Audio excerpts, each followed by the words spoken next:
ಎಲ್ಲರಿಗೂ ನಮಸ್ಕಾರ. ಜಿಲ್ಲಾ ಶಿಕ್ಷಣ ಮತ್ತು ತರಬೇತಿ ಸಂಸ್ಥೆ ಮೈಸೂರು ಹಾಗೂ ಕೇರಿಂಗ್ ವಿತ್ ಕಲ್ಲರ್ ಸಹಯೋಗದೊಂದಿಗೆ ಜಿಲ್ಲಾ ಶೈಕ್ಷಣಿಕ ಸಂವರ್ಧನಾ ಕಾರ್ಯಕ್ರಮ 2025-26ನೇ ಸಾಲಿನ ಜುಲೈ ತಿಂಗಳಿನ ವೆಬಿನಾರಿಗೆ ಸ್ವಾಗತವನ್ನು ಕೋರುತ್ತಾ ಈ ಒಂದು ಪ್ರಸ್ತುತಿಯನ್ನು ಶುರು ಮಾಡೋಣ. ಜುಲೈ ತಿಂಗಳ ಕ್ಲಿಷ್ಟಾಂಶಗಳು ಹೀಗಿವೆ. ತರಗತಿ 4 ಸರಣಿಯ ಮುಂದಿನ ಸಂಖ್ಯೆಗಳನ್ನು ಬರೆಯುವುದು ಅಥವಾ ಬಿಟ್ಟು ಹೋದ ಸಂಖ್ಯೆಗಳನ್ನು ಬರೆಯುವುದು. ತರಗತಿ 5 ಅಂಕಿಯ ಸಂಖ್ಯೆಗಳಲ್ಲಿನ ಅಂಕಿಯ ಸ್ಥಾನ ಬೆಲೆಯನ್ನು ಗುರುತಿಸುವುದು ಮತ್ತು ವಿಸ್ತಾರ ರೂಪದಲ್ಲಿ ಬರೆಯುವುದು. ತರಗತಿ 6 ಭಾರತೀಯ ಸಂಖ್ಯಾ ಪದ್ಧತಿ ಹಾಗೂ ಅಂತಾರಾಷ್ಟ್ರೀಯ ಸಂಖ್ಯಾ ಪದ್ಧತಿಗಳನ್ನು ಅರ್ಥ ಮಾಡಿಕೊಳ್ಳುವುದು. ತರಗತಿ 7 ಪೂರ್ಣಾಂಕಗಳ ಸಂಕಲನ ಮತ್ತು ವ್ಯವಕಲನದ ಗುಣಗಳನ್ನು ಅರ್ಥ ಮಾಡಿಕೊಳ್ಳುವುದು. ತರಗತಿ 4ರ ಕ್ಲಿಷ್ಟಾಂಶ ನೋಡೋದಾದರೆ ಸರಣಿಯ ಮುಂದಿನ ಅಥವಾ ಬಿಟ್ಟು ಹೋದ ಸಂಖ್ಯೆಗಳನ್ನು ಬರೆಯುವುದು. ಈ ಒಂದು ಕ್ಲಿಷ್ಟಾಂಶ ನೋಡೋಕ್ಕೂ ಮುನ್ನ ಸಂಖ್ಯೆಗಳು ಹಾಗೂ ಅದರ ಸ್ಥಾನ ಬೆಲೆಗಳ ಬಗ್ಗೆ ತಿಳಿಯೋಣ. 0ಯಿಂದ 9 ಅಂಕಿಗಳನ್ನು 1 ಅಂಕಿಯ ಸಂಖ್ಯೆಗಳು ಅಂತ ಹೇಳ್ತೀವಿ. ಈಗ 1 ಅಂಕಿಯ ಅತಿ ದೊಡ್ಡ ಸಂಖ್ಯೆಗೆ 1ನ್ನು ಕೂಡಿಸಿದಾಗ 2 ಅಂಕಿಯ ಅತಿ ಚಿಕ್ಕ ಸಂಖ್ಯೆ ಸಿಗುತ್ತದೆ. ಇಲ್ಲಿ 0 ಅನ್ನುವುದು ಬಿಡಿ ಸ್ಥಾನದಲ್ಲಿದ್ದರೆ 1 10ರ ಸ್ಥಾನದಲ್ಲಿರುತ್ತೆ. 10ರಿಂದ 99ರವರೆಗೆ ಇರುವ ಸಂಖ್ಯೆಗಳನ್ನು 2 ಅಂಕಿಯ ಸಂಖ್ಯೆಗಳು ಅಂತ ಹೇಳ್ತೀವಿ. ಈ 2 ಅಂಕಿಯ ಅತಿ ದೊಡ್ಡ ಸಂಖ್ಯೆಗೆ 1ನ್ನು ಕೂಡಿಸಿದಾಗ 3 ಅಂಕಿಯ ಅತಿ ಚಿಕ್ಕ ಸಂಖ್ಯೆ ಸಿಗುತ್ತದೆ. ಇಲ್ಲಿ 0 ಅನ್ನುವುದು ಬಿಡಿ ಸ್ಥಾನದಲ್ಲಿದ್ದರೆ ಇನ್ನೊಂದು 0 10ರ ಸ್ಥಾನದಲ್ಲಿರುತ್ತದೆ. ಹಾಗೆ 1 ಅನ್ನುವುದು 100ರ ಸ್ಥಾನದಲ್ಲಿರುತ್ತದೆ. 3 ಅಂಕಿಯ ಸಂಖ್ಯೆಗಳು ಯಾವ್ಯಾವು ಅಂತ ನೋಡೋದಾದರೆ 100ರಿಂದ 999. 3 ಅಂಕಿಯ ಅತಿ ದೊಡ್ಡ ಸಂಖ್ಯೆಗೆ 1ನ್ನು ಸೇರಿಸಿದಾಗ 4 ಅಂಕಿಯ ಅತಿ ಚಿಕ್ಕ ಸಂಖ್ಯೆ ಬರುತ್ತದೆ. ಇಲ್ಲಿ 1 ಅನ್ನೋದು 1000 ಸ್ಥಾನದಲ್ಲಿ ಇರುತ್ತೆ. ಇದೇ ರೀತಿ 1000ದಿಂದ 9999ರವರೆಗೆ ಇರುವ ಸಂಖ್ಯೆಗಳನ್ನು 4 ಅಂಕಿಯ ಸಂಖ್ಯೆಗಳು ಅಂತ ಹೇಳ್ತೀವಿ. ಈಗ ಒಂದು ಉದಾಹರಣೆಯೊಂದಿಗೆ ಯಾವ ಅಂಕಿ ಯಾವ ಸ್ಥಾನದಲ್ಲಿದೆ ಅಂತ ಸ್ಥಾನ ಬೆಲೆ ಕೋಷ್ಟಕದ ಮೂಲಕ ತಿಳಿದುಕೊಳ್ಳೋಣ. ಸಂಖ್ಯೆ 2648. ಇಲ್ಲಿ 8 ಅನ್ನೋದು ಬಿಡಿ ಸ್ಥಾನದಲ್ಲಿದೆ, 4 10ರ ಸ್ಥಾನದಲ್ಲಿ, 6 100ರ ಸ್ಥಾನದಲ್ಲಿದ್ದರೆ 2 1000 ಸ್ಥಾನದಲ್ಲಿರುತ್ತೆ. ಹಾಗೆಯೇ 1000ವನ್ನು ತೆಗೆದುಕೊಂಡಾಗ ಇಲ್ಲಿ ತೋರಿಸಿದಂತೆ ಅವುಗಳ ಸ್ಥಾನಗಳ ಆಧಾರದ ಮೇಲೆ ಬರೆಯಬಹುದು. ಈ ರೀತಿ ವಿದ್ಯಾರ್ಥಿಗಳಿಗೆ ಒಂದು ಪ್ರಶ್ನೆಯನ್ನು ಕೇಳ್ಬೋದು. 1000ಕ್ಕೆ 1ನ್ನು ಸೇರಿಸುವುದರಿಂದ ಮೊತ್ತ ಎಷ್ಟಾಗುತ್ತದೆ ಅಂತ. ಈ ಪ್ರಶ್ನೆಯಲ್ಲಿ ನಾವು ಏನು ತಿಳ್ಕೊಬೋದು ಅಂದರೆ ಮಕ್ಕಳು ಸ್ಥಾನ ಬೆಲೆ ಕೋಷ್ಟಕವನ್ನು ಹೇಗೆ ಎಷ್ಟರ ಮಟ್ಟಿಗೆ ಅರ್ಥ ಮಾಡ್ಕೊಂಡಿದ್ದಾರೆ ಅಂತ ತಿಳ್ಕೊಬೋದು.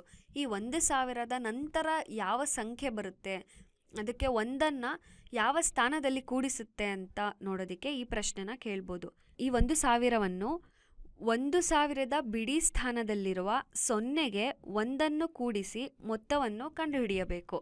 ಆಗ ಮೊತ್ತ 1001 ಎಂದಾಗುತ್ತದೆ. ಈಗ ನಾವು ಸಂಖ್ಯೆಗಳ ಬಗ್ಗೆ ತಿಳ್ಕೊಂಡ್ವಿ. ಮುಂದೆ ಒಂದು ಕಥೆಯ ಮೂಲಕ ಸಂಖ್ಯಾ ಸರಣಿಗಳು ಮತ್ತು ಸ್ಕಿಪ್ ಸಂಖ್ಯೆಗಳ ಬಗ್ಗೆ ತಿಳಿಯೋಣ.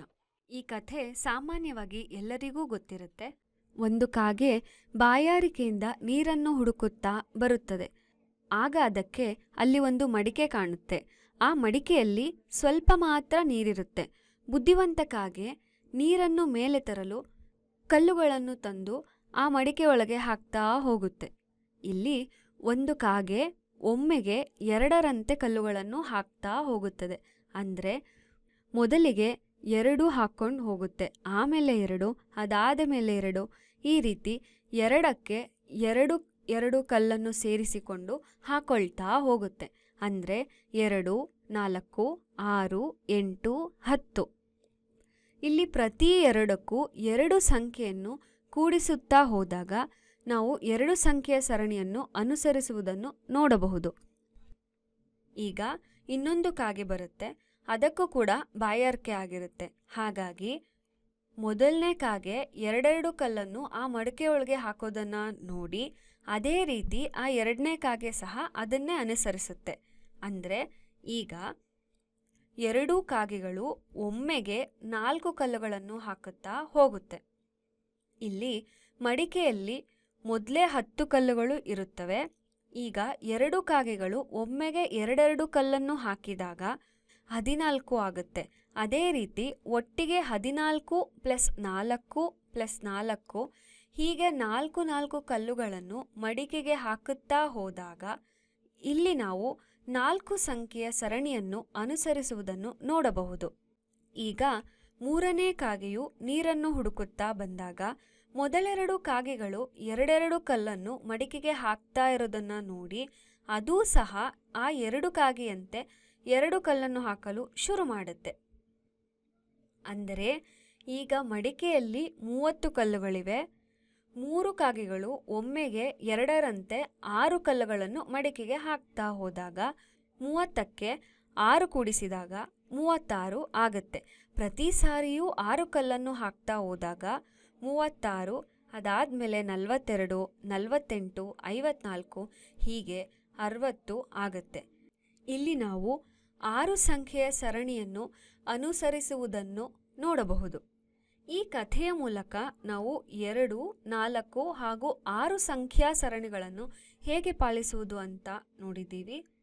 ಈ ಕಥೆ ಎಲ್ಲರಿಗೂ ಗೊತ್ತಿರುವುದರಿಂದ ಮಕ್ಕಳಿಗೆ ಅರ್ಥೈಸಿಕೊಳ್ಳಲು ತುಂಬ ಸುಲಭ ಆಗುತ್ತೆ. ಈಗ ಒಂದು ವಾಕ್ಯರೂಪ ಪ್ರಶ್ನೆಯನ್ನು ನೋಡೋಣ. ವಾಣಿ ಮಣಿಗಳಿಂದ ಹಾರವನ್ನು ತಯಾರಿಸುತ್ತಿದ್ದಾಳೆ. ಅವಳು ಕೆಂಪು ನೀಲಿ ಕೆಂಪು ನೀಲಿ ಹೀಗೆ ಪರ್ಯಾಯವಾಗಿ ಪೋಣಿಸುತ್ತಿದ್ದಾಳೆ. ಮೊದಲಿಗೆ ಅವಳು 9 ಕೆಂಪು ಮಣಿಗಳನ್ನು ಪೋಣಿಸುತ್ತಾಳೆ. ನಂತರ 9 ನೀಲಿ ಮಣಿಗಳು ಅಂದರೆ ಒಟ್ಟು 18 ಮಣಿಗಳನ್ನು ಪೋಣಿಸುತ್ತಾಳೆ. ಮುಂದೆ ಕೆಂಪು ನೀಲಿ ಕೆಂಪು ಮಣಿಗಳು ಹೀಗೆ 27 ಮಣಿಗಳನ್ನು, ನಂತರ ಇದೇ ಸರಣಿಯಲ್ಲಿ 36 ಮಣಿಗಳನ್ನು ಪೋಣಿಸುತ್ತಾಳೆ. ಇಲ್ಲಿ ವಾಣಿಯು ಈ ಸರಣಿಯ ಪ್ರಕಾರ ಮಣಿಗಳನ್ನು ಪೋಣಿಸುತ್ತಾ ಹೋಗ್ತಾಳೆ. ಇದಕ್ಕೆ ಸಂಬಂಧಿಸಿದ ಪ್ರಶ್ನೆಗಳನ್ನು ನೋಡೋಣ. ಇಲ್ಲಿ ಯಾವ ಸಂಖ್ಯಾ ಸರಣಿಯನ್ನು ಅನುಸರಿಸಲಾಗಿದೆ? ಸಂಖ್ಯಾ ಸರಣಿಯನ್ನು ಒಮ್ಮೆ ನೋಡಿ. 9, 18, 27, 36 ಅಂತ ಇದೆ. ಇದನ್ನು ನೋಡಿದಾಗ 9ರ ಸಂಖ್ಯಾ ಸರಣಿಯನ್ನು ಅನುಸರಿಸಿದೆ ಎಂದು ನಮಗೆ ಗೊತ್ತಾಗುತ್ತೆ. ಅಂದರೆ 9ಕ್ಕೆ 9 ಸೇರಿಸುವುದರಿಂದ 18 ಸಿಗುತ್ತದೆ. 18ಕ್ಕೆ 9 ಸೇರಿಸುವುದರಿಂದ 27. ಅದೇ ರೀತಿ 27ಕ್ಕೆ 9 ಸೇರಿಸುವುದರಿಂದ 36 ಸಿಗುತ್ತೆ. ಈ ಮೇಲಿನ ಪ್ರಕ್ರಿಯೆಯಿಂದ ಇಲ್ಲಿ ಕೊಟ್ಟಿರುವ ಪ್ರಶ್ನೆಗೆ ಉತ್ತರಿಸಿ.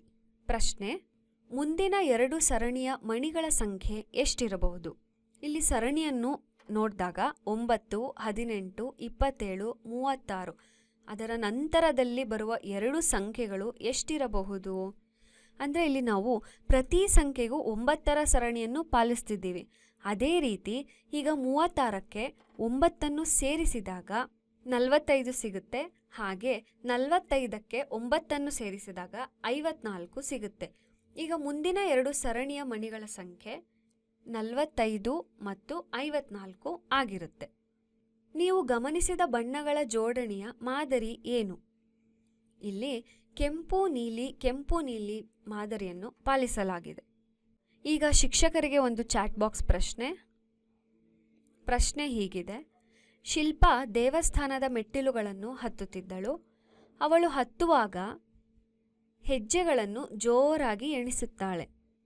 90, 91, 92, 94, 95, 96, 97, 98, 100 ಹೀಗೆ ಮೆಟ್ಟಿಲುಗಳನ್ನು ಎಣಿಸಿ ದೇವಸ್ಥಾನದ ಒಳಗೆ ಹೋಗ್ತಾಳೆ. ಈಗ ಪ್ರಶ್ನೆ ಏನಂದರೆ, ಶಿಲ್ಪಾ ಮೆಟ್ಟಿಲುಗಳನ್ನು ಸರಿಯಾಗಿ ಎಣಿಸಿದ್ದಾಳೆಯೇ?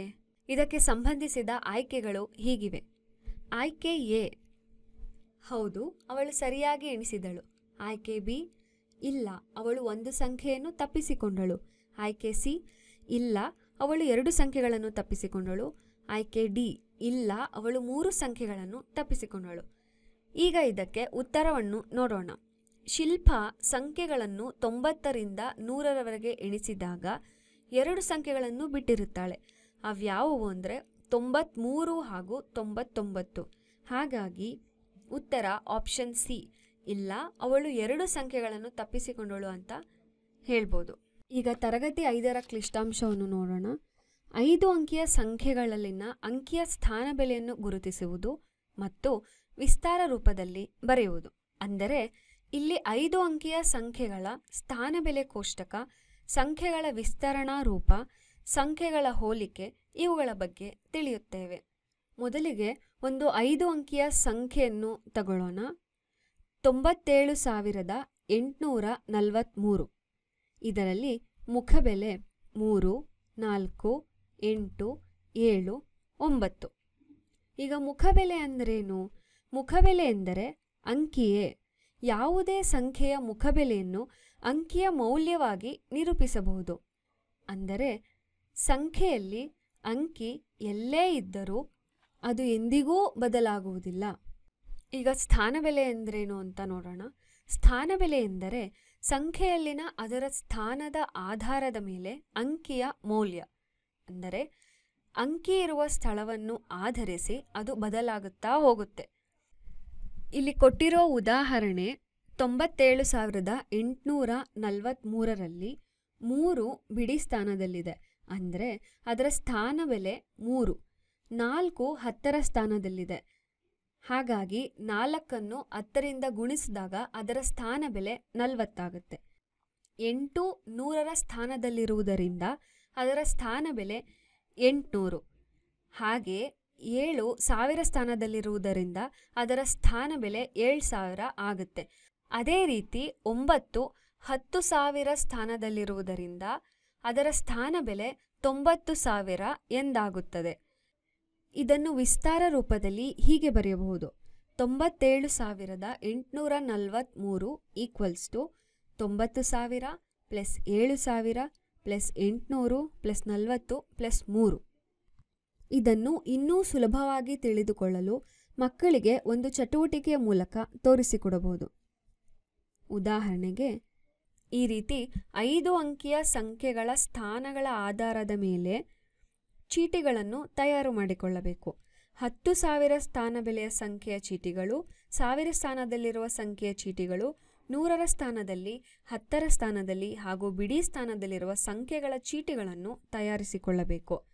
ಇಲ್ಲಿ ನಾವು ಏನು ಗಮನಿಸುತ್ತಿದ್ದೇವೆ ಅಂತ ಅಂದರೆ, ಬಿಡಿ ಸ್ಥಾನದಲ್ಲಿರುವ ಸಂಖ್ಯೆಯ ಚೀಟಿಯು 10ರ ಸ್ಥಾನಕ್ಕಿಂತ ಚಿಕ್ಕದಾಗಿರುತ್ತವೆ.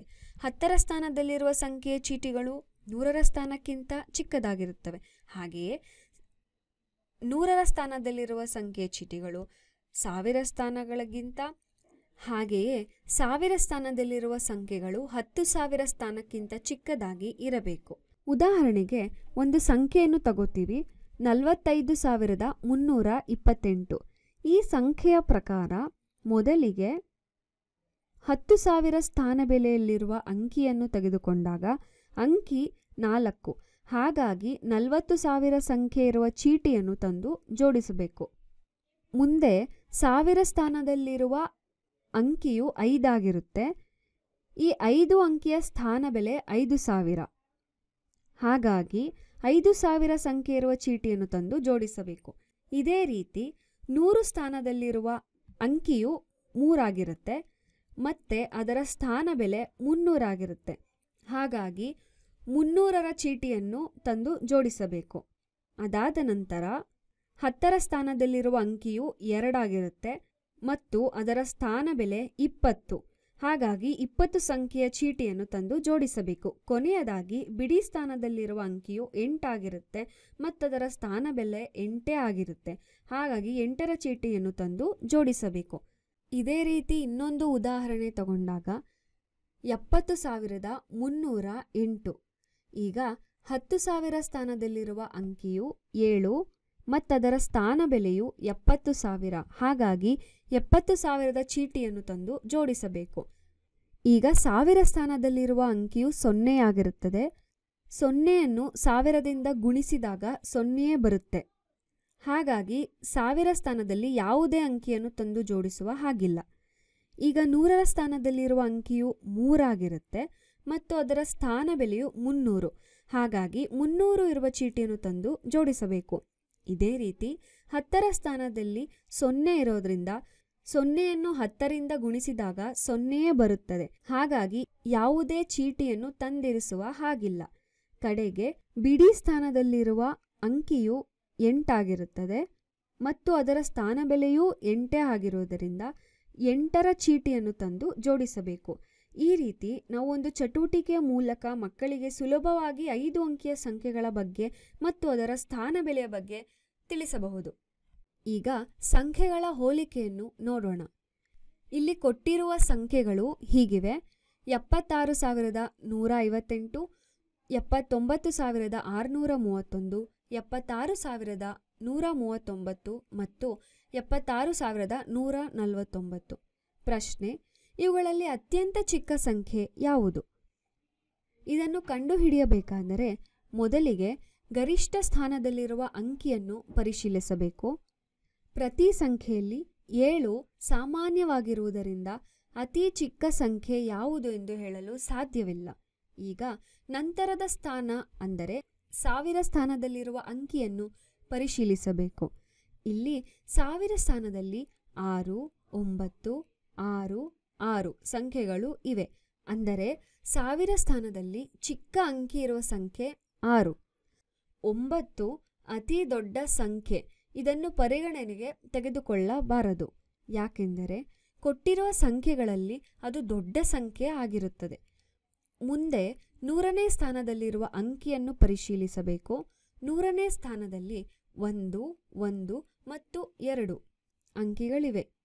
ನಮಗೆ ಅತಿ ಚಿಕ್ಕ ಸಂಖ್ಯೆಯನ್ನು ಕೇಳಿರುವುದರಿಂದ 76,249 ಈ 3 ಸಂಖ್ಯೆಗಳಲ್ಲಿ ದೊಡ್ಡದಾಗಿರುತ್ತದೆ. ಅದಕ್ಕೋಸ್ಕರ ಅದನ್ನು ಪರಿಗಣನೆಗೆ ತೆಗೆದುಕೊಳ್ಳಬಾರದು. ಈಗ ಉಳಿದಿರುವ 2 ಸಂಖ್ಯೆಗಳಲ್ಲಿ ಮುಂದಿನ ಸ್ಥಾನ ಅಂದರೆ 10ರ ಸ್ಥಾನದಲ್ಲಿರುವ ಅಂಕಿಯನ್ನು ಪರಿಶೀಲಿಸಬೇಕು. 10ರ ಸ್ಥಾನದಲ್ಲಿ 5 ಮತ್ತು 3 ಇದೆ. ಇಲ್ಲಿ 3 ಚಿಕ್ಕದಾಗಿರುವುದರಿಂದ ಅದು ಅತಿ ಚಿಕ್ಕ ಸಂಖ್ಯೆ ಆಗಿರುತ್ತದೆ. ಅಂದರೆ 76,139 ಈ ಕೊಟ್ಟಿರುವ ಸಂಖ್ಯೆಗಳಲ್ಲಿ ಅತ್ಯಂತ ಚಿಕ್ಕ ಸಂಖ್ಯೆಯಾಗಿರುತ್ತದೆ. ಈಗ ಒಂದು ಸಮೀಕ್ಷಾ ಪ್ರಶ್ನೆ.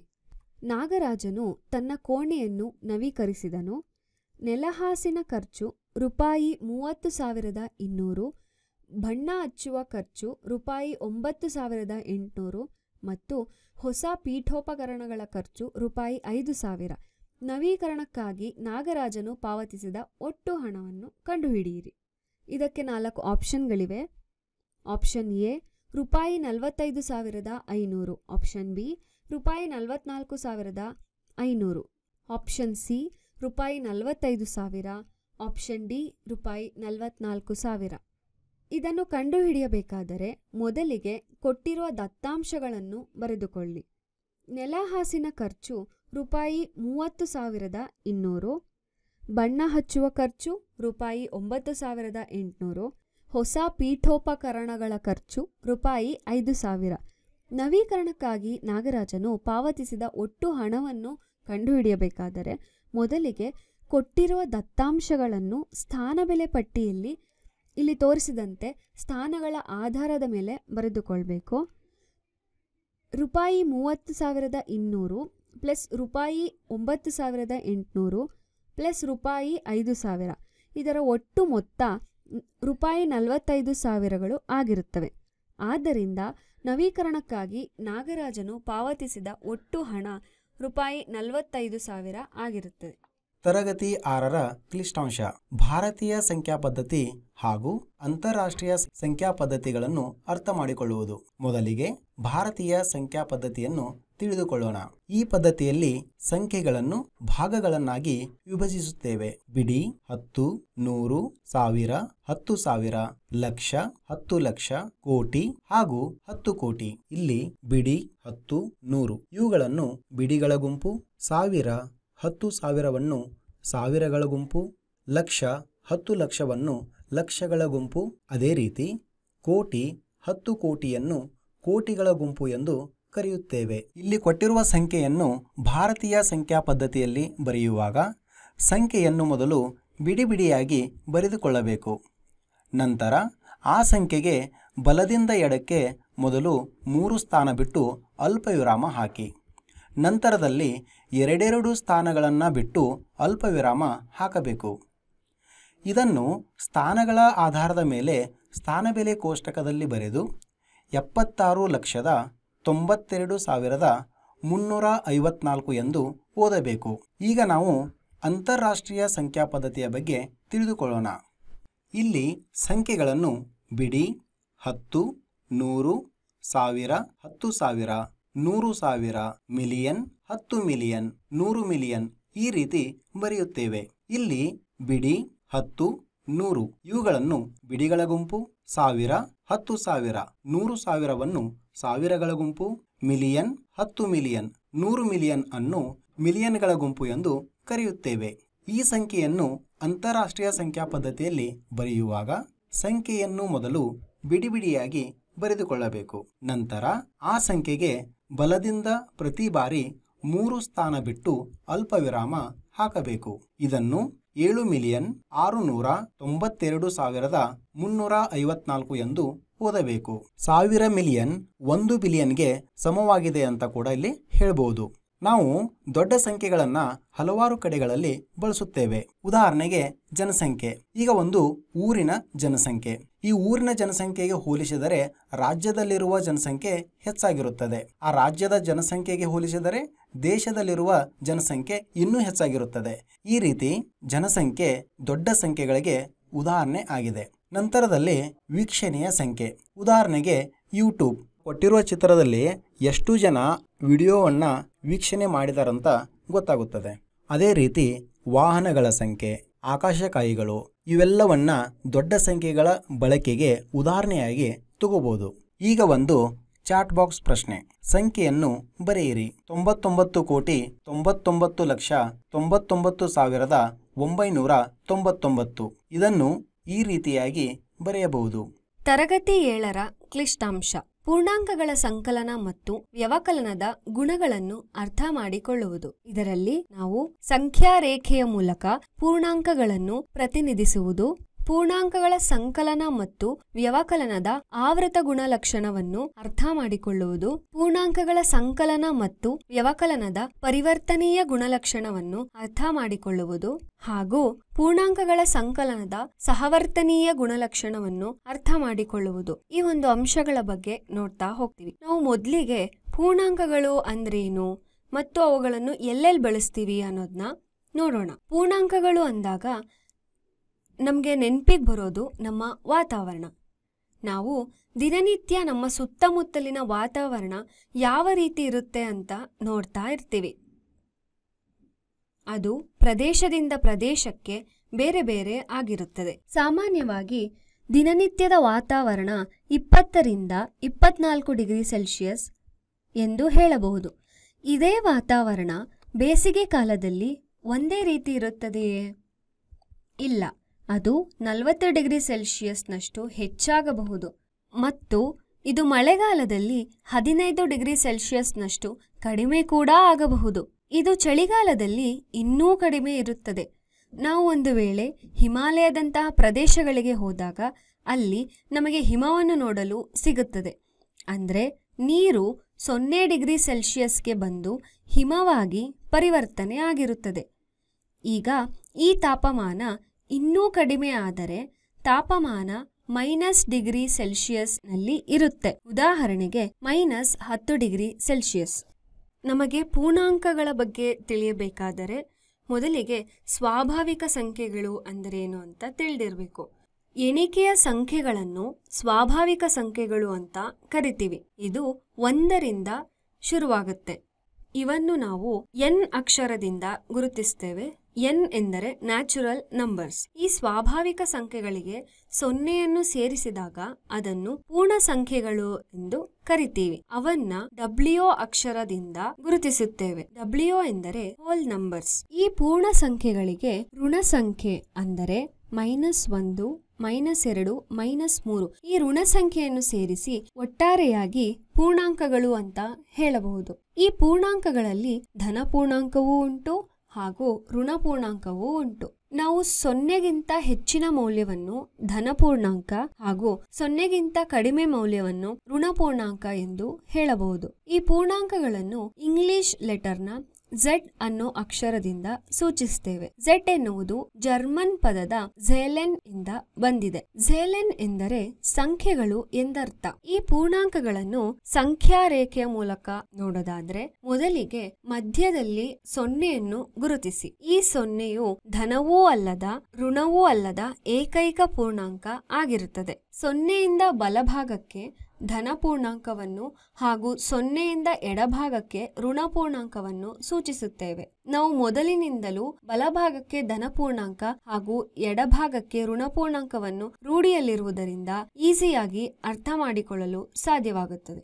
ಇಲ್ಲಿ ನಾವು 2 ಉದಾಹರಣೆಗಳನ್ನು ತೆಗೆದುಕೊಂಡಿದ್ದೇವೆ. ನಾವು ನೋಡ್ತಿರೋ ಚಿತ್ರದಲ್ಲಿ ಒಂದು ಮರ ನೆಲದ ಮೇಲೆ ಬೆಳೆದಿದೆ. ಈ ನೆಲದ ಮಟ್ಟವನ್ನು 0 ಅಂತ ಸೂಚಿಸ್ಕೊಳ್ತೇವೆ ಹಾಗೂ ನೆಲದ ಮೇಲೆ ಬೆಳೆದಿರುವ ಮರಗಳನ್ನು ಧನಪೂರ್ಣಾಂಕ ಅಂತ ಸೂಚಿಸ್ಕೊಳ್ತೀವಿ. ಅದೇ ರೀತಿ ನೆಲದ ಕೆಳಗೆ ಬೆಳೆದಿರುವಂತಹ ಬೇರುಗಳ ಆಳವನ್ನು ಋಣಪೂರ್ಣಾಂಕಗಳಲ್ಲಿ ಸೂಚಿಸಿಕೊಳ್ಳಬಹುದು. ಹಾಗೆ ಇನ್ನೊಂದು ಉದಾಹರಣೆ, ಬೋರ್ವೆಲ್ ಅಥವಾ ಬಾವಿಗಳನ್ನು ತೆಗೆದುಕೊಂಡಾಗ ನೆಲಮಟ್ಟಕ್ಕಿಂತ ಮೇಲ್ಭಾಗದಲ್ಲಿರುವ ಅಂಶವನ್ನು ನಾವು ಧನಪೂರ್ಣಾಂಕಗಳು ಹಾಗೂ ಬಾವಿಯ ಆಳ ಅಥವಾ ಬೋರ್ವೆಲ್ನ ಆಳವನ್ನು ಋಣಪೂರ್ಣಾಂಕಗಳು ಅಂತ ಸೂಚಿಸಿಕೊಳ್ಳಬಹುದು. ಮುಂದೆ ಈ ಒಂದು ಉದಾಹರಣೆಯನ್ನು ಸಹ ನೋಡಬಹುದು. ಇಲ್ಲಿ ಭೂಮಿಯ ಕೆಳಭಾಗದಲ್ಲಿ ಎಷ್ಟು ಆಳವಾಗಿ ಗಣಿಗಾರಿಕೆಯನ್ನು ಮಾಡಿದ್ದೇವೆ ಅಂತ ಹೇಳೋದನ್ನ ಋಣಪೂರ್ಣಾಂಕಗಳು ಅಂತ ಹೇಳ್ಬೋದು. ಅದೇ ರೀತಿ ನೆಲಮಟ್ಟದಿಂದ ಎತ್ತರಕ್ಕಿರುವ ಟವರ್ಗಳ ಭಾಗವನ್ನು ಧನಪೂರ್ಣಾಂಕಗಳಿಂದ ಗುರುತಿಸಬೇಕು. ಈ ರೀತಿ ಮಕ್ಕಳಿಗೆ ಉದಾಹರಣೆ ಕೊಡುವ ಮೂಲಕ ಪೂರ್ಣಾಂಕಗಳ ಬಗ್ಗೆ ತಿಳಿಸಬಹುದು. ಈಗ ಒಂದು ಸಮೀಕ್ಷಾ ಪ್ರಶ್ನೆಯನ್ನು ನೋಡೋಣ.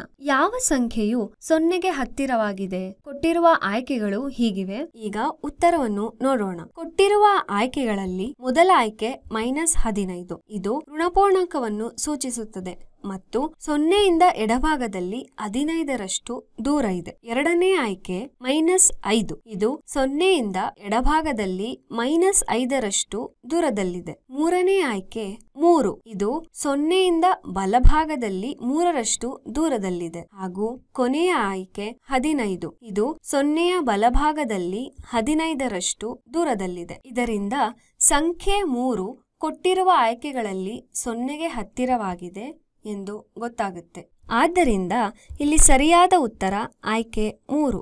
ಈಗ ಪೂರ್ಣಾಂಕಗಳ ಸಂಕಲನದ ಬಗ್ಗೆ ತಿಳಿಯೋಣ.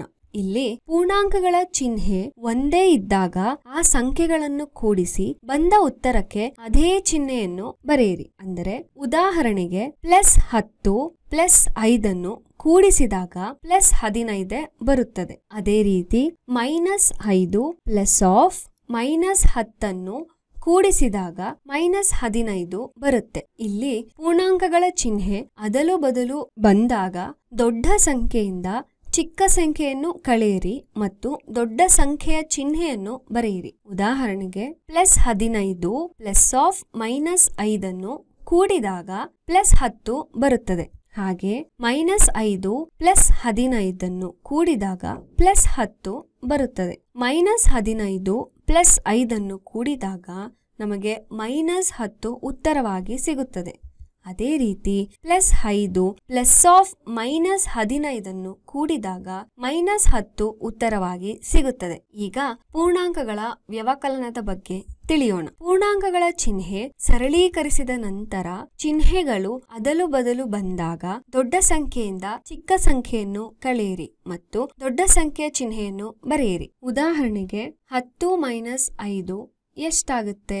10 ಎನ್ನುವುದು ದೊಡ್ಡ ಸಂಖ್ಯೆಯಾದರೆ 5 ಅನ್ನುವುದು ಚಿಕ್ಕ ಸಂಖ್ಯೆಯಾಗಿರುತ್ತದೆ. ದೊಡ್ಡ ಸಂಖ್ಯೆಯಿಂದ ಚಿಕ್ಕ ಸಂಖ್ಯೆಯನ್ನು ಕಳೆದಾಗ ಬರುವ ಉತ್ತರಕ್ಕೆ ದೊಡ್ಡ ಸಂಖ್ಯೆಯ ಚಿಹ್ನೆಯನ್ನು ಬರೆಯಬೇಕು. ಅಂದರೆ +10 - 5 = +5 ಆಗಿರುತ್ತದೆ. ಇದೇ ರೀತಿ 5 - 10 ಎಷ್ಟು? ಇಲ್ಲಿ 5 ಚಿಕ್ಕ ಸಂಖ್ಯೆಯಾಗಿರುತ್ತೆ, ಹಾಗೆ 10 ಎನ್ನುವುದು ದೊಡ್ಡ ಸಂಖ್ಯೆಯಾಗಿರುತ್ತದೆ. ದೊಡ್ಡ ಸಂಖ್ಯೆಯಿಂದ ಚಿಕ್ಕ ಸಂಖ್ಯೆಯನ್ನು ಕಳೆದಾಗ ನಮಗೆ ಬರುವ ಉತ್ತರದಲ್ಲಿ ದೊಡ್ಡ ಸಂಖ್ಯೆಯ ಚಿಹ್ನೆಯನ್ನು ಇಡಬೇಕು. ಅಂದ್ರೆ ಇಲ್ಲಿ +5 - 10 ಅಂತ ಅಂದಾಗ -5 ಬರುತ್ತದೆ. ಮುಂದೆ -5 -10 ಎಷ್ಟು? ಇಲ್ಲಿ ಇದನ್ನು ಸರಳೀಕರಿಸಿದ ನಂತರ -5 + 10 +5 ಆಗುತ್ತದೆ. ಹಾಗೆ -10 -5 ಎಷ್ಟು? ಇದನ್ನು ಸರಳೀಕರಿಸಿದ ನಂತರ -10 + 5 -5 ಆಗಿರ್ತದೆ. ಇಲ್ಲಿವರೆಗೂ ನಾವು ಪೂರ್ಣಾಂಕಗಳ ಸಂಕಲನ ಹಾಗೂ ವ್ಯವಕಲನದ ಬಗ್ಗೆ ತಿಳಿದುಕೊಂಡಿದ್ದೇವೆ. ಪೂರ್ಣಾಂಕಗಳ ಸಂಕಲನದ ಆವೃತ್ತ ಗುಣಲಕ್ಷಣ. ಎರಡು ಪೂರ್ಣಾಂಕಗಳ ಮೊತ್ತ ಪೂರ್ಣಾಂಕವೇ ಆಗುವುದರಿಂದ ಅದು ಸಂಕಲನದ ಆವೃತ್ತ ಗುಣವನ್ನು ಪಾಲಿಸುತ್ತದೆ. ಇಲ್ಲಿ ನಾವು ಉದಾಹರಣೆಯನ್ನು ನೋಡ್ತೀವಿ. ಸಂದರ್ಭ 1, ಎರಡು ಆಯ್ಕೆಗಳು ಧನವಿದ್ದಾಗ. ಆಯ್ಕೆ 1 +3, ಅಂದರೆ ಇಲ್ಲಿ ನಾವು 3 ಹಸಿರು ಚೀಟಿಗಳನ್ನು ತಗೊಂಡಿದ್ದೀವಿ. ಆಯ್ಕೆ 2 +2, ಅಂದರೆ ಇಲ್ಲಿ ನಾವು 2 ಹಸಿರು ಚೀಟಿಗಳನ್ನ ತಗೊಂಡಿದ್ದೀವಿ. ಇಲ್ಲಿ ಎರಡು ಆಯ್ಕೆಗಳು ಒಂದೇ ಚಿಹ್ನೆಯನ್ನು ಹೊಂದಿದ್ದರೆ ಕೊಟ್ಟಿರುವ ಚೀಟಿಗಳನ್ನು ಕೂಡಿಸಿ ಮತ್ತು ಬಂದಿರುವ ಉತ್ತರಕ್ಕೆ ಅದೇ ಚಿಹ್ನೆಯನ್ನು ಇಡಬೇಕು. ಇಲ್ಲಿ 3 + 2 ಕೂಡಿಸಿದಾಗ +5 ಉತ್ತರವಾಗಿ ಸಿಗುತ್ತೆ. ಸಂದರ್ಭ 2, ಆಯ್ಕೆ 1 +4, ಅಂದ್ರೆ ಇಲ್ಲಿ 4 ಹಸಿರು ಚೀಟಿಗಳನ್ನು ತಗೊಂಡಿದ್ದೀವಿ. ಆಯ್ಕೆ 2 -6, ಅಂದ್ರೆ ಇಲ್ಲಿ 6 ಕೆಂಪು ಚೀಟಿಗಳನ್ನು ನಾವಿಲ್ಲಿ ತಗೊಂಡಿದ್ದೀವಿ. ಇಲ್ಲಿ ಎರಡು ಆಯ್ಕೆಗಳಲ್ಲಿ ಬೇರೆ ಬೇರೆ ಚಿಹ್ನೆ ಇದ್ದಾಗ ಕೊಟ್ಟಿರುವ ಚೀಟಿಗಳನ್ನು ಒಂದರ ಮೇಲೊಂದನ್ನು ಇಟ್ಟು ಸಮನಾಗಿ ಬಂದ ಚೀಟಿಯನ್ನು ತೆಗೆಯಿರಿ ಮತ್ತು ಉಳಿದ ಚೀಟಿಗಳು ಉತ್ತರವಾಗಿರುತ್ತವೆ. ಅಂದ್ರೆ ಇಲ್ಲಿ ನಮಗೆ ಉಳಿದಿರುವ ಚೀಟಿ 2, ಅದು ಕೆಂಪು ಚೀಟಿ ಆಗಿರೋದ್ರಿಂದ -2 ಉತ್ತರವಾಗಿ ಸಿಗುತ್ತೆ. ಸಂದರ್ಭ 3, ಆಯ್ಕೆ 1 -2, ಇಲ್ಲಿ ನಾವು 2 ಕೆಂಪು ಚೀಟಿಗಳನ್ನ ತಗೊಂಡಿದ್ದೀವಿ. ಆಯ್ಕೆ 2 +1, ಇಲ್ಲಿ 1 ಹಸಿರು ಚೀಟಿಯನ್ನ ತಗೊಂಡಿದ್ದೀವಿ. ಈ ಎರಡನ್ನು ಕೂಡಿದಾಗ 1 ಹಸಿರು ಚೀಟಿಯನ್ನು 2 ಕೆಂಪು ಚೀಟಿಯ ಮೇಲೆ ಇಟ್ಟಾಗ ನಮಗೆ ಉಳಿದಿರುವುದು 1 ಕೆಂಪು ಚೀಟಿ. ಹಾಗಾಗಿ ಉತ್ತರ -1 ಆಗುತ್ತದೆ. ಸಂದರ್ಭ 4, ಆಯ್ಕೆ 1 -5, ಇಲ್ಲಿ ನಾವು 5 ಕೆಂಪು ಚೀಟಿಗಳನ್ನು ತಗೊಂಡಿದ್ದೀವಿ. ಆಯ್ಕೆ 2 -2, ಇಲ್ಲಿ 2 ಕೆಂಪು ಚೀಟಿಗಳನ್ನ ತಗೊಂಡಿದ್ದೀವಿ. ಇಲ್ಲಿ ಎರಡೂ ಆಯ್ಕೆಗಳಲ್ಲಿ ಒಂದೇ ರೀತಿಯ ಚೀಟಿಗಳು ಇರುವುದರಿಂದ ಎರಡನ್ನು ಕೂಡಿಸಿ ಉತ್ತರವನ್ನ ಬರಿಬೇಕು. ಇಲ್ಲಿ -7 ಉತ್ತರವಾಗಿರುತ್ತದೆ. ಈ ಉದಾಹರಣೆಗಳಿಂದ a + b = c ಎಂಬ ಸೂತ್ರವನ್ನು ಪಡೆಯಬಹುದು. ಇಲ್ಲಿ a, b ಹಾಗೂ c ಪೂರ್ಣಾಂಕಗಳು ಆಗಿರುತ್ತವೆ. ಮುಂದೆ ಪೂರ್ಣಾಂಕಗಳ ವ್ಯವಕಲನದ ಆವೃತ್ತ ಗುಣಲಕ್ಷಣ. ಎರಡು ಪೂರ್ಣಾಂಕಗಳ ವ್ಯತ್ಯಾಸ ಪೂರ್ಣಾಂಕವೇ ಆಗುವುದರಿಂದ ಅದು ವ್ಯವಕಲನದ ಆವೃತ್ತ ಗುಣಗಳನ್ನು ಪಾಲಿಸುತ್ತದೆ. ಇಲ್ಲಿ ಸಂದರ್ಭ 1, ಎರಡೂ ಆಯ್ಕೆಗಳು ಧನವಿದ್ದಾಗ. ಆಯ್ಕೆ 1 +3, ಇಲ್ಲಿ ನಾವು 3 ಹಸಿರು ಚೀಟಿಗಳನ್ನ ತಗೊಂಡಿದ್ದೀವಿ. ಆಯ್ಕೆ 2 +2, 2 ಹಸಿರು ಚೀಟಿಗಳನ್ನ ತಗೊಂಡಿದ್ದೀವಿ. ಇಲ್ಲಿ ವ್ಯವಕಲನ ಕ್ರಿಯೆ ಮಾಡ್ತಾ ಇರೋದ್ರಿಂದ ಎರಡು ಆಯ್ಕೆಗಳು ಒಂದೇ ಚಿಹ್ನೆಯನ್ನು ಹೊಂದಿದ್ದರೆ ಸಮನಾಗಿ ಇರುವ ಚೀಟಿಗಳನ್ನು ತೆಗೆಯಬೇಕು ಮತ್ತು ಉಳಿದಿರುವ ಚೀಟಿ ಉತ್ತರವಾಗಿ ಸಿಗುತ್ತದೆ. ಅಂದರೆ 3 ಹಸಿರು ಚೀಟಿಗಳಲ್ಲಿ 2 ಹಸಿರು ಚೀಟಿಗಳನ್ನು ತೆಗೆದಾಗ 1 ಹಸಿರು ಚೀಟಿಯು ಉಳಿಯುತ್ತದೆ. ಹಾಗಾಗಿ ಉತ್ತರ +1 ಆಗಿರುತ್ತದೆ. ಸಂದರ್ಭ 2, ಆಯ್ಕೆ 1 +4, ಇಲ್ಲಿ ನಾವು 4 ಹಸಿರು ಚೀಟಿಯನ್ನು ತಗೊಂಡಿದ್ದೀವಿ. ಆಯ್ಕೆ 2 -6, 6 ಕೆಂಪು ಚೀಟಿಯನ್ನು ಸಹ ತಗೊಂಡಿದ್ದೀವಿ. 4 ಹಸಿರು ಚೀಟಿಗಳಲ್ಲಿ 6 ಹಸಿರು ಚೀಟಿಗಳನ್ನು ತೆಗೆಯೋದಕ್ಕೆ ಸಾಧ್ಯ ಆಗಲ್ಲ. ಹಾಗಾಗಿ ಕೆಂಪು ಚೀಟಿಗಳಿಗೆ ಸಮನಾಗಿ ನಾವು ಆಯ್ಕೆ 1ರಲ್ಲಿ 6 ಕೆಂಪು ಚೀಟಿಗಳನ್ನು ಮತ್ತು 6 ಹಸಿರು ಚೀಟಿಗಳನ್ನು ತೆಗೆದುಕೊಳ್ಳುತ್ತೇವೆ. ಕಾರಣ 6 ಕೆಂಪು ಚೀಟಿಗಳ ಮೇಲೆ 6 ಹಸಿರು ಚೀಟಿಗಳನ್ನು ಇಟ್ಟಾಗ ಉತ್ತರ 0 ಸಿಗುತ್ತದೆ. ಈಗ ಎರಡೂ ಆಯ್ಕೆಯನ್ನು ಮತ್ತೊಮ್ಮೆ ವ್ಯವಕಲನ ಮಾಡಿದಾಗ 6 ಕೆಂಪು ಚೀಟಿಗಳು ಹೋಗಿ 10 ಹಸಿರು ಚೀಟಿಗಳು ಉಳಿಯುತ್ತವೆ. ಹಾಗಾಗಿ ಉತ್ತರ +10 ಆಗಿರುತ್ತದೆ. ಈ ಉದಾಹರಣೆಗಳಿಂದ ನಾವು a - b = c ಎಂಬ ಸೂತ್ರವನ್ನು ಪಡೆಯಬಹುದು. ಇಲ್ಲಿ a, b ಹಾಗೂ c ಪೂರ್ಣಾಂಕಗಳು ಆಗಿರುತ್ತವೆ. ಈಗ ಪೂರ್ಣಾಂಕಗಳ ಸಂಕಲನದ ಪರಿವರ್ತನೀಯ ಗುಣಲಕ್ಷಣ. ಎರಡು ಪೂರ್ಣಾಂಕಗಳನ್ನು ಯಾವುದೇ ಕ್ರಮದಲ್ಲಿ ಕೂಡಿಸಿದಾಗ ಮೊತ್ತ ಒಂದೇ ಆಗಿರುತ್ತದೆ. ಇದು ಸಂಕಲನದ ಪರಿವರ್ತನೀಯ ಗುಣವನ್ನು ಪಾಲಿಸುತ್ತದೆ. ಅಂದರೆ ಇಲ್ಲಿ ನಾವು a + b = b + a ನ ಸೂತ್ರವನ್ನ ನೋಡ್ತೀವಿ. ಅಂದರೆ a + b ಯು b + a ಗೆ ಸಮನಾಗಿರುತ್ತದೆ. ಉದಾಹರಣೆಗೆ ಆಯ್ಕೆ 1 +3, ಇಲ್ಲಿ 3 ಹಸಿರು ಚೀಟಿಗಳನ್ನ ತಗೊಂಡಿದ್ದೀವಿ. ಆಯ್ಕೆ 2 +2, ಇಲ್ಲಿ 2 ಹಸಿರು ಚೀಟಿಗಳನ್ನ ತಗೊಂಡಿದ್ದೀವಿ. ಇಲ್ಲಿ ನಾವು 2 ಆಯ್ಕೆಗಳ ಜೋಡಣೆಯನ್ನು ಮಾಡಿ ನೋಡೋಣ. ಜೋಡಣೆ 1 +3 3 ಚೀಟಿಗಳು ಹಾಗೂ +2 2 ಚೀಟಿಗಳು. ಅದೇ ರೀತಿ ಜೋಡಣೆ 2ರಲ್ಲಿ 2 +3 ಹಾಗಾಗಿ 2 ಚೀಟಿಗಳು ಹಾಗೂ 3 ಚೀಟಿಗಳು. ಇದೆರಡರ ಮೊತ್ತವು +5 ಆಗಿರುತ್ತದೆ. ಹಾಗಾಗಿ ಇಲ್ಲಿ ಕೊಟ್ಟಿರುವ ಸೂತ್ರ a+bಯು b+aಗೆ ಸಮನಾಗಿರುತ್ತದೆ ಅಂತ ಹೇಳ್ಬೋದು. ಮುಂದೆ ಪೂರ್ಣಾಂಕಗಳ ವ್ಯವಕಲನದ ಪರಿವರ್ತನೀಯ ಗುಣಲಕ್ಷಣ. 2 ಪೂರ್ಣಾಂಕಗಳನ್ನು ಯಾವುದೇ ಕ್ರಮದಲ್ಲಿ ವ್ಯವಕಲನ ಮಾಡಿದಾಗ ಮೊತ್ತ ಒಂದೇ ಆಗಿರುವುದಿಲ್ಲ. ಇದು ವ್ಯವಕಲನದ ಪರಿವರ್ತನೀಯ ಗುಣವನ್ನು ಪಾಲಿಸುವುದಿಲ್ಲ. ಅಂದರೆ ಇಲ್ಲಿ a-b is not equal to b-a ಅನ್ನುವ ಸೂತ್ರವನ್ನ ನೋಡ್ತಾ ಇದ್ದೀವಿ. ಇದೇನ್ ಸೂಚಿಸುತ್ತೆ ಅಂದ್ರೆ ಎಡಬದಿಯಲ್ಲಿರುವ a-bಯು ಬಲಬದಿಯಲ್ಲಿರುವ b-aಗೆ ಸಮನಾಗಿರುವುದಿಲ್ಲ ಅಂತ ಹೇಳುತ್ತೆ. ಇದನ್ನ ಚಟುವಟಿಕೆ ಮೂಲಕ ನೋಡೋದಾದ್ರೆ ಆಯ್ಕೆ 1 +3 ಅಂದರೆ 3 ಹಸಿರು ಚೀಟಿಯನ್ನ ತಗೊಂಡಿದ್ದೀವಿ. ಆಯ್ಕೆ 2 +2 2 ಹಸಿರು ಚೀಟಿಯನ್ನ ತಗೊಂಡಿದ್ದೀವಿ. ಇವೆರಡರ ಜೋಡಣೆ ಮಾಡುವಾಗ +3 -2 ಅಂತ ಇದೆ. ಇಲ್ಲಿ ನಾವು ವ್ಯವಕಲನದ ಪ್ರಕ್ರಿಯೆಯನ್ನು ಮಾಡ್ತಾ ಇರೋದ್ರಿಂದ ಈ 3ರಲ್ಲಿ 2ಅನ್ನ ಕಳಿತೀವಿ. ಹಾಗಾಗಿ ಉಳಿದಿರುವುದು +1 ಆಗಿರುತ್ತೆ. ಅದೇ ರೀತಿ ಜೋಡಣೆ 2ರಲ್ಲಿ ಮೊದಲಿಗೆ +2. ಇಲ್ಲಿ ನಾವು 2 ಹಸಿರು ಚೀಟಿಯಿಂದ 3ಅನ್ನು ಕಳೆಯಲು ಸಾಧ್ಯ ಆಗಲ್ಲ. ಹಾಗಾಗಿ ಒಂದು ಹಸಿರು ಚೀಟಿ ಮತ್ತು ಒಂದು ಕೆಂಪು ಚೀಟಿಯನ್ನ ತಗೋತೀವಿ. ಯಾಕೆ ಅಂದ್ರೆ ಈ 2ರ ಮೊತ್ತವು 0 ಆಗಿರುತ್ತೆ. ಈಗ ನಾವು 3 ಹಸಿರು ಚೀಟಿಗಳನ್ನ ತೆಗೆಯಬೇಕು.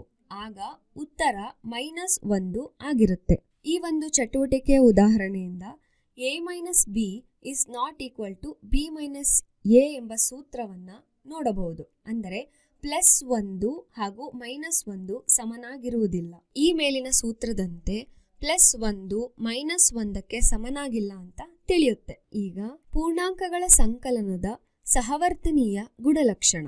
ಸಂಕಲನದಲ್ಲಿ ಸಂಖ್ಯೆಗಳನ್ನು ಯಾವುದೇ ಕ್ರಮದಲ್ಲಿ ಗುಂಪು ಮಾಡಿ ಕೂಡಿದರೂ ಮೊತ್ತವು ಬದಲಾಗುವುದಿಲ್ಲ. ಈಗ ಇದನ್ನು ಒಂದು ಚಟುವಟಿಕೆ ಮೂಲಕ ನೋಡೋಣ. ಇಲ್ಲಿ ನಾವು 3 ಸಂಖ್ಯೆಗಳನ್ನ ತಗೊಂಡಿದ್ದೀವಿ. a5 b2 ಹಾಗೂ c4. ಜೋಡಣೆ 1ರಲ್ಲಿ 5 + 2ಅನ್ನ ಒಂದು ಗುಂಪಾಗಿ ಮಾಡಿಕೊಂಡು ಅದಕ್ಕೆ 4ಅನ್ನ ಕೂಡಿಸ್ತೀವಿ. ಜೋಡಣೆ 2ರಲ್ಲಿ 5ಕ್ಕೆ 2 + 4ರ ಒಂದು ಗುಂಪನ್ನ ಸೇರಿಸ್ತೀವಿ. ಈಗ ಜೋಡಣೆ 1ರಲ್ಲಿ 5 + 2 7 ಆಗುತ್ತೆ. ಅದಕ್ಕೆ 4ಅನ್ನು ಕೂಡಿಸಿದಾಗ ನಮಗೆ ಮೊತ್ತವು +11 ಸಿಗುತ್ತೆ. ಜೋಡಣೆ 2ರಲ್ಲಿ 2 + 4 6 ಆಗುತ್ತೆ. ಹಾಗಾಗಿ 5ಕ್ಕೆ 6ಅನ್ನು ಕೂಡಿಸಿದಾಗ +11 ಸಿಗುತ್ತೆ.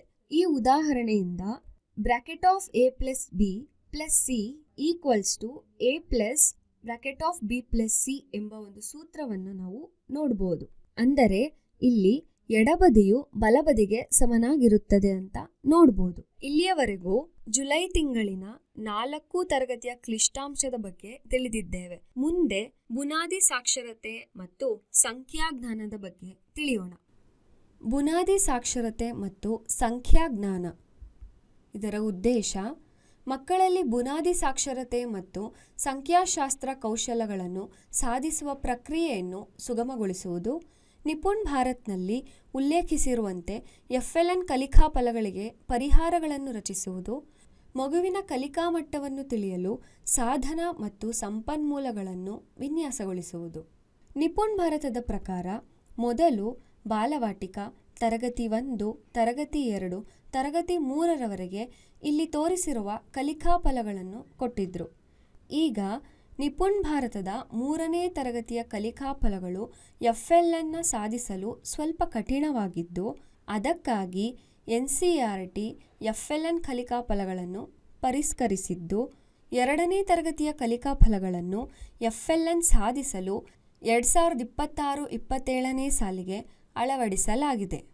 ನಿಪುಣ್ ಭಾರತದ ಕಲಿಕಾ ಫಲಗಳನ್ನು DSCRT ಕಲಿಕಾ ಫಲಗಳಿಗೆ ಹೊಂದಿಸಿದ್ದು, ಅವನ್ನು 18 ಥೀಮ್ಗಳಾಗಿ ಮಾಡಿದ್ದೇವೆ. ಇವನ್ನು ತಿಂಗಳಿಗೆ 2 ಥೀಮ್ಗಳಂತೆ ವರ್ಕ್ಶೀಟ್ಗಳನ್ನು ತಯಾರಿಸಿ FLN ಮಕ್ಕಳಿಗೆ ಕೊಡಬಹುದು. ಅದೇ ರೀತಿ ಈ ಜುಲೈ ತಿಂಗಳಿಗೆ 2 ಥೀಮ್ಗಳಾಗಿ ನಾವು ಕೊಟ್ಟಿದ್ದೇವೆ.